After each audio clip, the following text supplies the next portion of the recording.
Hello, Professor. So today our group is going to present a report on the country case of Laos. So in our presentation, we are going to go through these 7 topics, which are country profile, social, culture, technology, economy, environment, politics, and military. Let's begin with Laos country profile first. The Lao flag was designed with the intention of creating a flag that was distinct from the royal flag of Laos, which also helped to make it distinct from the flag that represents the nation while it was part of the French colonial empire. The Lao flag consists of 3 horizontal stripes that alternate between red and dark blue. A white circle is in the center of the blue stripes. This flag was inspired by the flag of Thailand, which shared the flag color scheme. The colors were also chosen for their symbolic value. The blue stripe represents the Mekong River as well as the nation wealth, while the red stripe represents the blood that the nation shed during its struggle for independence and the period of the colonial rule. And the white circle is a symbolic of both national unity and the full moon. The official name of the country is Laos People Democratic Republic.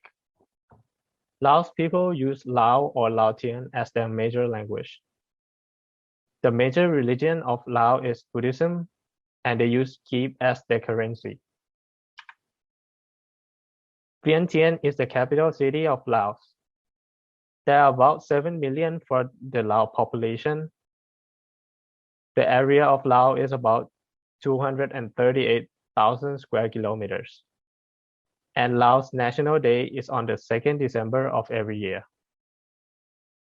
Laos is bounded on the north by China, to the northeast by Vietnam, to the south by Cambodia, to the west by Thailand, and to the northwest by Myanmar. So here's the main timeline of Lao history. In 1893, Laos became a French protectorate until 1945, when it is briefly occupied by the Japanese toward the end of the Second World War. In 1946, French rule over Laos is resumed. In 1950, Laos is granted semi-autonomy as an associated state within the French Union. In 1955, independence restores after the end of French rule. Civil war breaks between royalists and the communist group, the Pathet Lao. In 1975, Pathet Lao renamed the Laos People's Front, replaced the monarchy with a communist government. In 1986, Laos introduced market reforms. In 1997, Laos became member of Association of Southeast Asian Nations, or as we know as ASEAN. In 2011, new stock market opened in Vientiane, and in 2013, Laos became a member of the World Trade Organization. Next, we are going to talk about socio-cultural. This part is about social-cultural. Start with the historical roots. Lao people were originally a tribe from Yunnan, China, who were pushed south to the border of Khmer Empire in 13th century. And the first Lao kingdom, called Lanchang, or Land of the Million Elephants, was founded by Phang in 1353. The next topic is the religion. Buddhism. About 66% of Lao people are Buddhism, especially Theravada. Buddhism has been associated with Lao culture since the beginning of Lanchang. Next is the animism. Animism is also very strong in the traditional belief in Lao. The most known animism is the Sasana Pi. Pi are the spirit which are praised to protect and help Lao people. The next is the social custom. Most Lao people are involved in agriculture, and the members of household work with a division of labor by gender. It means to allocate tasks to members according to their gender, mostly. Next is language. About 90 different native languages spoken by the different population. Lao official language is called Laotian, one of the Thai languages of Southeast Asia. The next is traditional clothing. In the picture, it's sarong and sin. Sin is a silk skirt for women in the right, and sarong is a big pants or pleasant pants for men. Next is the traditional food. The staple food of Lao is sticky rice. You can always see the sticky rice in all of the country in Laos.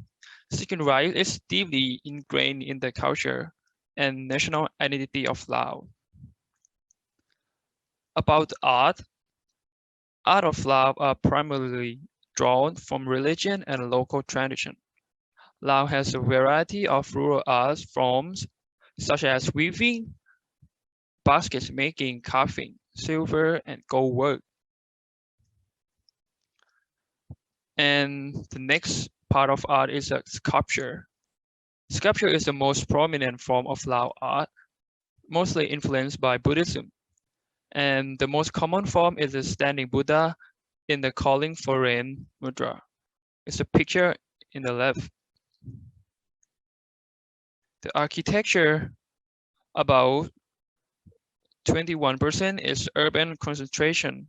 Besides that are rural villages and temples around the country. Temples are the most culturally significant buildings in Laos as they represent Buddhism and they are the place where people go gathering to do religious activities. The last one is the festival. The most well-known festival in Laos is the Bun Bang Phai. It's a Lao rocket festival occurred during the dry season to ensure the rains, and its celebration include music, dance, performances, procession of floats, and a competition of a homemade rocket. Let's move on to the next topic, which is technology. Overall, Laos still lacks comprehensive and effective science, technology, and innovation, or STI policies.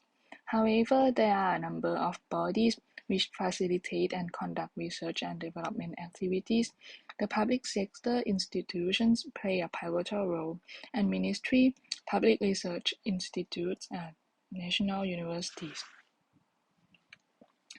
Ministry of Science and Technology was established in 2013 and dissolved in 2021. The ministry had a major role in science and technology-related policy making and implementation, and also oversaw 3 public research institutes. Sustainable Development Goals is adopted by UN members in order to fight against poverty and protect the world. It contains 17 main categories development plan that balance social, economic, and environment. Laos technology plans also contributes the following Sustainable Development Goals: 6. Clean water and sanitation. 12. Responsible consumption and production. 13. Climate action. And 15. Life on land. Next is priority technology for adaptation. It can be divided into 2 main sectors. For water sector, it's including early warning system, disaster impact reduction fund, climate change oriented irrigation, river basin or watershed management, and water supply system.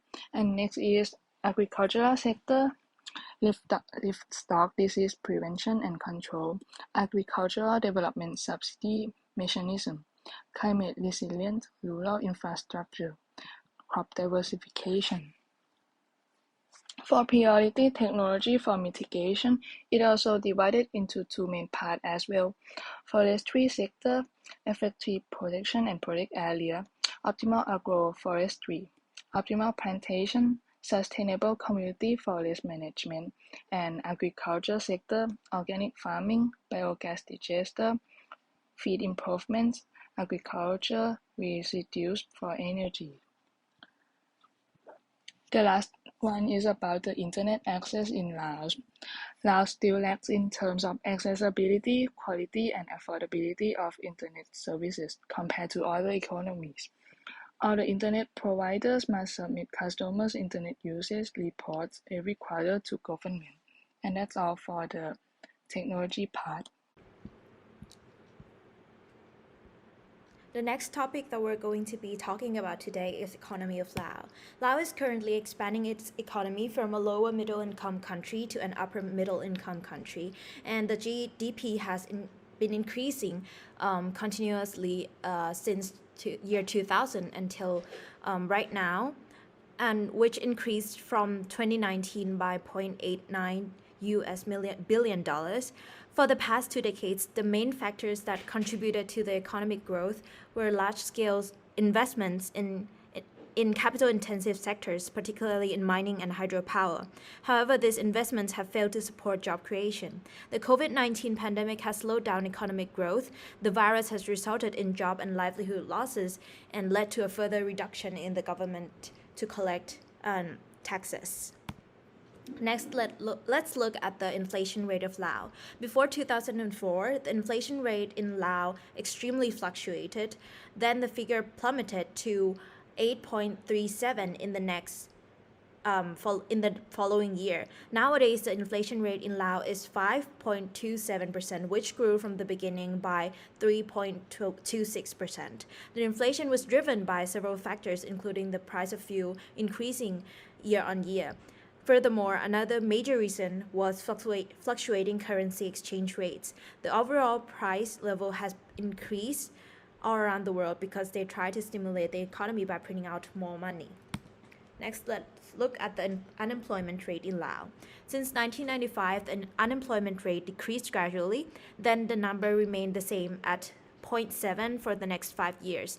The pandemic has had a significant impact on the market for labor in every sector in Laos. Many operations and products are suspended due to the fact that due to COVID-19 crisis, which affected directly to the hospitality and transport sector. Next, let's look at the interest rate. As you can see here, the interest rate has been decreasing continuously ever since the year 2000 until 2020, which right now the interest rate is even less than 5%. Let's next look at the exchange rate. Laos has continued its depreciation against foreign currencies, reaching its lowest value against the US dollar in more than 15 years. The value of the KIP started to drop dramatically in August last year as economic woes struck the country amid the COVID-19 pandemic. On top of this, another important why it lose its value is because of the inflation. The government printed money and injected money into the economy in order to survive through the pandemic. The exchange rate of Laos KIP has decreased gradually. After that, the figure plummeted. Next, let's look at Laos import. The trend of the Laos imports increased, and the major import products were mineral fuels, oil distillation products, which accounted for 14% of all the products imported to Laos. And as the same for export, the trend seems to be increasing, and also the export products which are extremely popular are mineral fuels, oils, distillation products, which accounted for 17% of all the products. The next topic is about the natural resources. Water resources. Actually, Laos is rich in water resources, but just few of water supply has been developed. For example, Mekong River Basin. The Mekong is the major river with a distance of 1,860 kilometers, flowing from north to south and forming a long border with Thailand. Laos is estimated to take up 1/4 of Mekong River Basin, which supplies 270 billion cubic meters of fresh water per year nationwide. The water quality situation reported by the ministry over the past 15 years has generally been good, but recently it seemed to be polluted due to the rapid economic growth and urbanization in Laos. Mining is one of the factors why the water is polluted. However, Laos got several of mineral resources from mining. For example, coal, limestone, gypsum, and gemstones.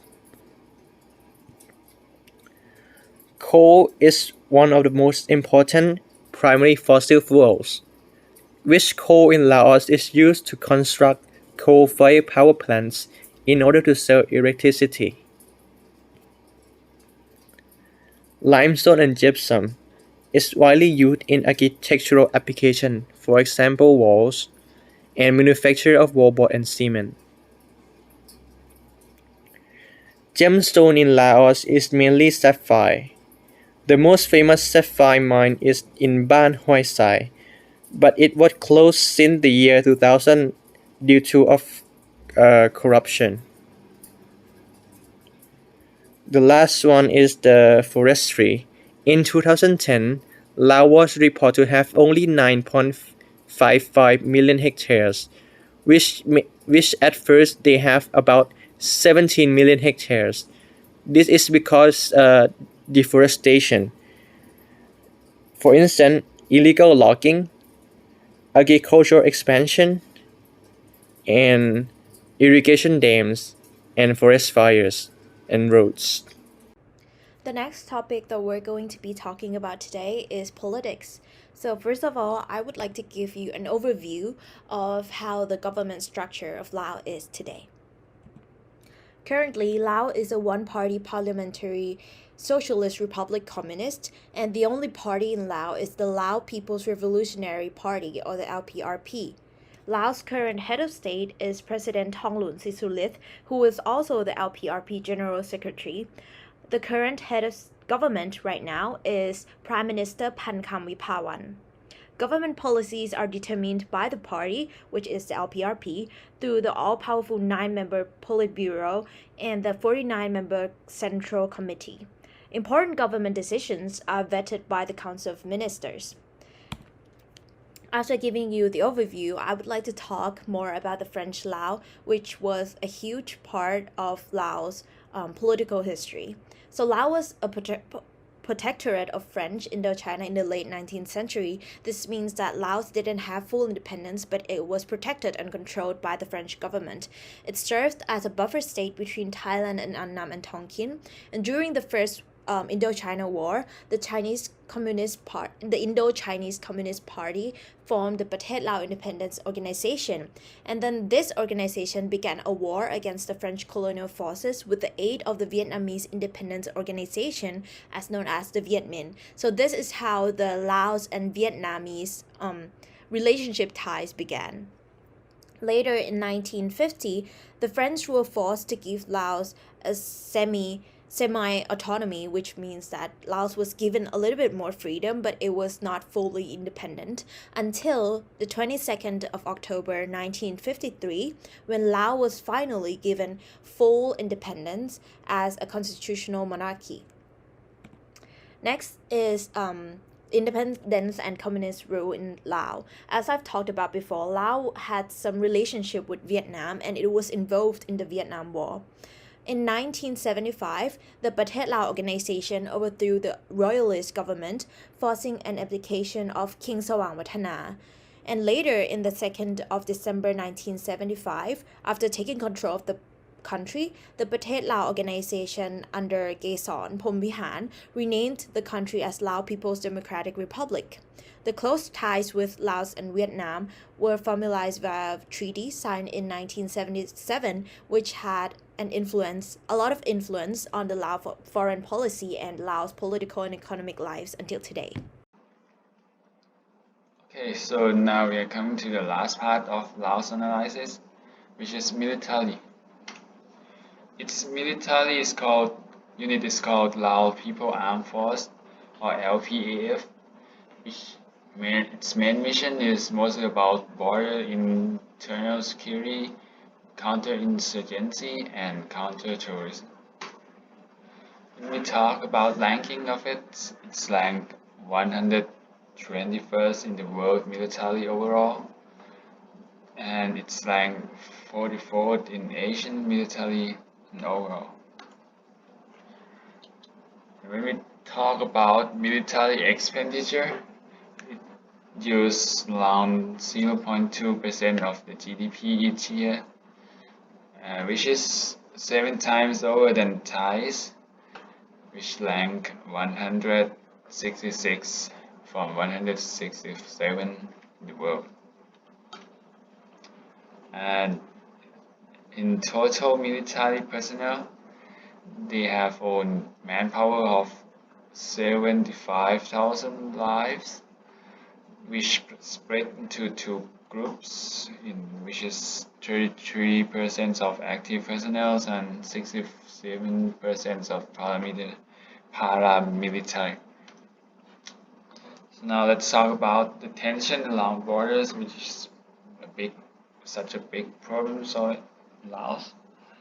So because Laos has borders with 5 countries, so the problems occurs. And with Cambodia in 2018 seems to be a big problem, which is unclear situation. And it's mostly because of the 540 kilometers borders between Laos and Cambodia, whose large tracts has not been officially demarcated yet, and leading to territorial squabbles. Each country is away search for every single evidence to claim the province of Stung Treng, which was former Laos province, but later then, so like a lot of Cambodia people came and developed there. And the difficulties with dispute resolution also leads to problem arising from the demarcation of hard borders by colonial predecessors on societies that had no prior experience with such concept. Asian historian Sumit Mandel explained that this is the main reason for the prevalence of dispute over territorial borders in Southeast Asia. So this is our resource, and thank you for your attention.